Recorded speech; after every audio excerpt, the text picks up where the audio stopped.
Hello दोस्तों, जैसा कि आप देख पा रहे हैं कि सीजी गवर्नमेंट एक के बाद एक नई भर्ती लाते ही जा रही है, जिसमें सबसे बड़ी भर्ती शिक्षक भर्ती 2023 है, जिसका डिटेल्ड नोटिफिकेशन सीजी व्यापम के वेबसाइट में आ चुका है। जिसमें 3 तरह की वैकेंसीज़ हैं, जैसे लेक्चरर, टीचर और असिस्टेंट टीचर, जिसकी टोटल वैकेंसी 12,489 है। दोस्तों, इस नोटिफिकेशन के बारे में कुछ खास बातें हैं, जैसे इसमें केवल छत्तीसगढ़ के लोग ही अप्लाई कर सकते हैं,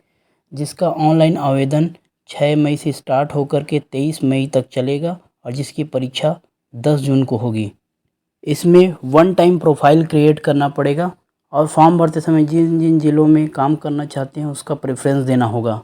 और लास्ट सबसे महत्वपूर्ण बात यह है कि इसमें स्कूल शिक्षा विभाग में के अंतर्गत काम करने वाले अतिथि शिक्षक को प्रति वर्ष 2 नंबर के हिसाब से अधिकतम 10 नंबर तक का बोनस दिया जाएगा, जो कि सिलेक्शन में निर्णायक भूमिका निभा सकता है, क्योंकि लोगों के मार्क्स बहुत क्लोज होंगे।